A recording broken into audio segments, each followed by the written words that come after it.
to do is going to be a big project. It's going to cover a couple of videos, and it's going to be about the books that I've read in 2020.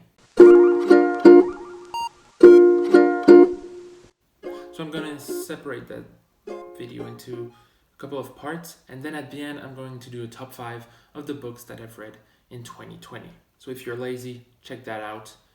If you want to discover a whole range of books that I've read, both in French and English, you're in the right place. What I'm going to do, because I don't have all the books with me, is going to put the cover of the book over here, sort of, and I'm going to put an asterisk underneath if I've read it in French or if it's a French book, and some kind of audio symbol if I listened to it audiobook.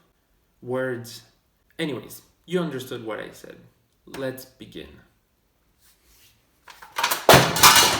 So I almost broke something. Anyways, let's start off with Based on a True Story by Norm Macdonald. Norm Macdonald is one of my favorite comedians. You can check him out on YouTube. He's hilarious. He has those huge jokes that last for 10 minutes and that aren't really funny in the end, but that's what makes them epic. His book, however, I didn't really like it because it's called Based on a True Story, and there's the line between fiction and reality. I don't quite understand it, and I don't like reading something like that, so I didn't really like it. Boby Lapointe by Jacques Perciot. This is a biography of one of my favorite French singers, Boby Lapointe, who sings humorous songs in the 60s, 70s. It's a good book. 20,000 Leagues Under the Sea by Jules Verne. A French classic, and I love Jules Verne. It's just a great book. Death of the Family by David Cooper. Now, this is about psychology, I think. It was about the history of psychology, written in the 60s, I think, by David Cooper. It's about the whole concept of a family being destroyed by modern society.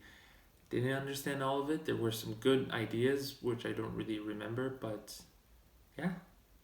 Un heureux évènement by Eliette Abécassis. Of course, this is a French book.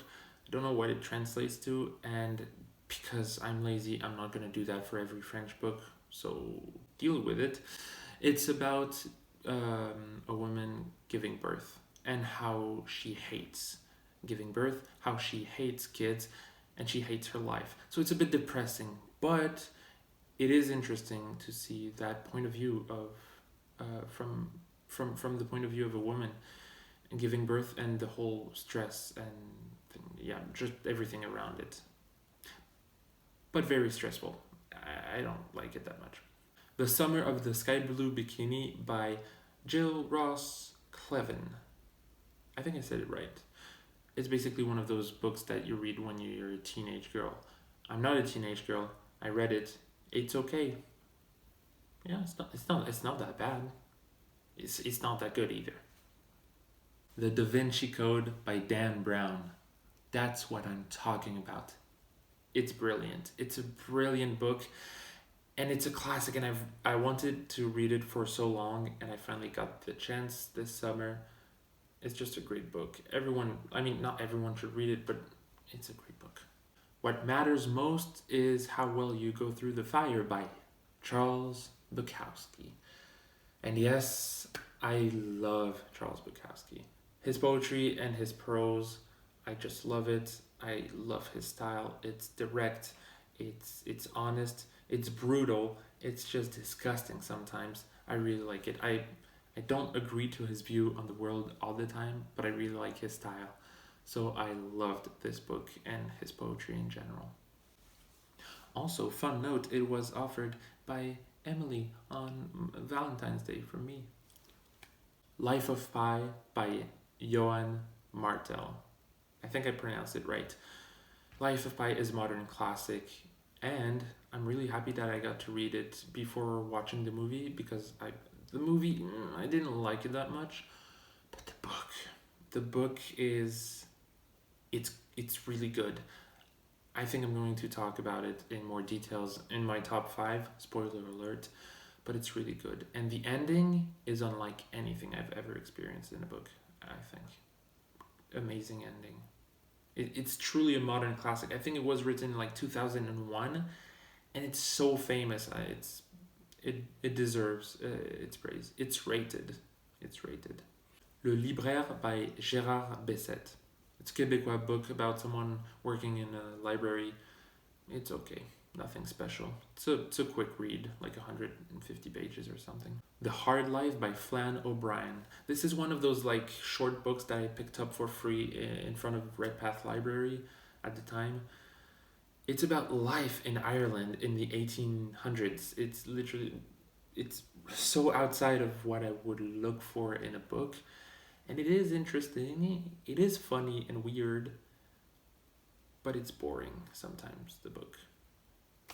The Great Gatsby by Scott F. Fitzgerald. This is maybe the biggest classic that I've read in English apart from Pride and Prejudice. This is a huge classic for American literature. I understand kind of why, but at the same time, it's not really, it didn't click with me maybe as much as other people. I kind of liked Gatsby, but I didn't really care that much about the characters in general. What I did like, however, was the description of the settings and the atmosphere. And I really felt the atmosphere of some of the scenes, and I thought it was really refreshing. But the story in itself, I didn't care much. La Résurrection de Mozart by Nina Berberova. This is a very short book. It was under 100 pages, and it was about this guy coming to a house looking for a house for refuge in World War II and playing some piano and leaving. And the narrator thinks it might have been the resurrection of Mozart, but not so sure. It's really just an eclipse. It's a moment in time really described in a book. And I found it interesting and cute. Yeah, it's a good book. So I realized I forgot to film the ending of my part 1, part 2 videos. So that's what I'm doing right now.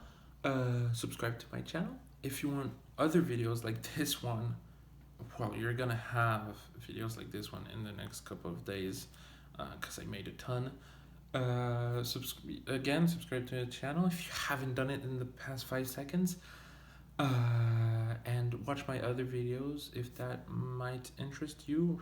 Have a good day, have a good year, why not? Read books, kids.